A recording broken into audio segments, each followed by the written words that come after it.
Do you think that there needs to be a democratic test of this new foreign policy because it's swung us away from America towards China and other countries, and that's a big shift?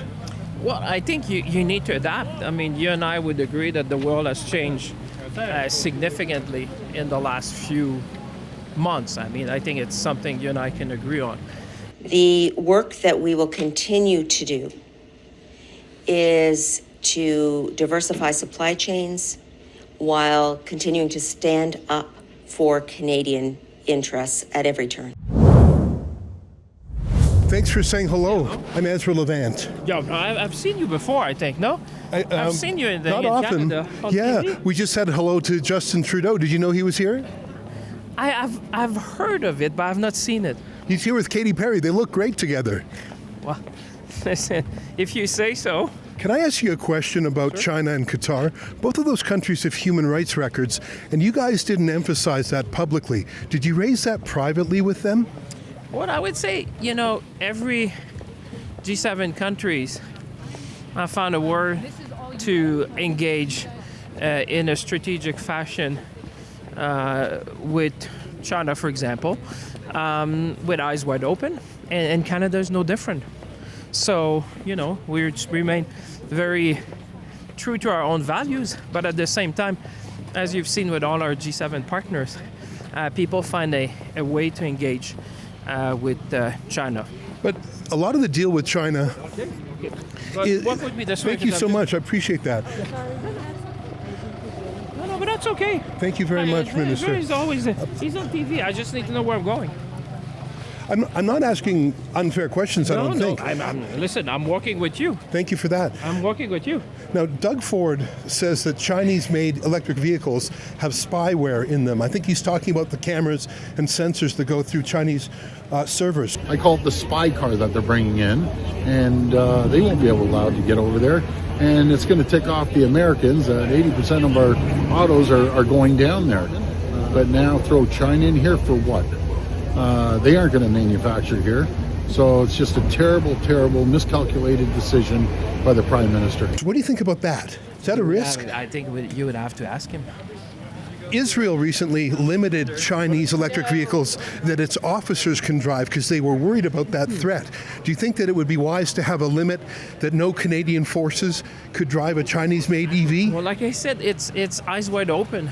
That's what we have to do, and that's how we have to engage. Like I said, like all our G7 partners, which have found a strategic way to engage, eyes wide open, true to their values, and like I said, we're no different. Thank you for walking with me. My last question is... At least it's sunny today. That's right. It's not too cold for you.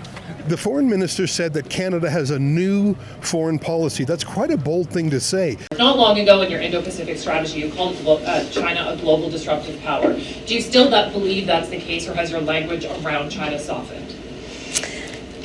This is a new government with a new prime minister, a new foreign policy, and a new geopolitical environment. In this moment of economic stress for our country, it is necessary for us to diversify our trading partners and to grow non-U.S. trade. It was never really raised in the election. There wasn't a debate or a vote in Parliament. Do you think that there needs to be a democratic test of this new foreign policy because it's swung us away from America towards China and other countries, and that's a big shift? Well, I think you need to adapt. I mean, you and I would agree that the world has changed significantly in the last few months. I mean, I think it's something you and I can agree on. And therefore, you're well advised. You have to show humility, and humility is to say if the world changed, you need to adapt to new circumstances in the world. And that's what we're doing. But like I said, if you look at our partners around the world, they've also adapted in light of this different world. We see the speed, scope, and scale of change, which is quite unprecedented. Some would say you have to go back to 1945. Some would say you go to the fall of Berlin Wall. But that's why you need to adapt to this new reality to protect Canadian interests, to promote Canadian interests. And that's what we're doing. Last question, and thanks again I for thought that was talking the with last me. one. Well, I got one last. It's a very short This one. is like one was the question. This is the follow-up. It's as a you call it. deficit. I'm This having is a the question. This is the follow-up, right? Okay. It's the HST on top of my other questions. yeah. Some But countries. reduce it for first-time home buyers. Did you Okay, report on and that? cancel the carbon tax. Woo! Did you report on that? Those are good news. You You know what? You've should got a lot report of good news. Last question. Oh, watch out, sir. And this, Watch I out, watch promise, it's the last one. The United Kingdom, Germany, other countries sent a handful of troops to Greenland as a symbolic statement. Do you know if Canada is thinking of sending any troops to Greenland as a symbolic statement? We will continue to support the Kingdom of Denmark and Greenland. It's a broader question of what are the operating principles upon which we undertake our diplomatic relations. And the operating principles, while this world is so volatile, the operating principles themselves haven't changed. The operating principles are state sovereignty and territorial integrity, and those principles underpin our membership in NATO and our relationships diplomatically around the world. I would refer to the statement of the Prime Minister. You say we've been very clear in our principle that the future of Greenland is for the people of Greenland to decide in Denmark, and we've been very clear about respecting the territorial integrity of Greenland. Minister, thank you for walking and talking with me. I really appreciate it. Pleasure. All the best to you. Yeah, I'll see you again. I'm sure. I hope so.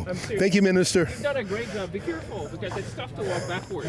Yeah, he's got the tougher job with a big I don't want backpack. you to get hurt and, Thank you, Minister. cost me money in my budget. Thank you very much, Minister. That's François-Philippe Champagne, Mark Carney's Minister of National Revenue. He had other portfolios under Trudeau as well. It wasn't a particularly substantive conversation. I asked him what I thought were simple questions. He basically gave me a bland message track for each of them, but I'll give him this. He did not shoo us away. And when one of his assistants tried to shoo us away, he said, no, I'll talk to them. That's a rare Liberal willing to engage in conversation with Rebel News these days, so I salute him for that. I don't think he quite answered the questions, but we'll have to follow up another day in another way.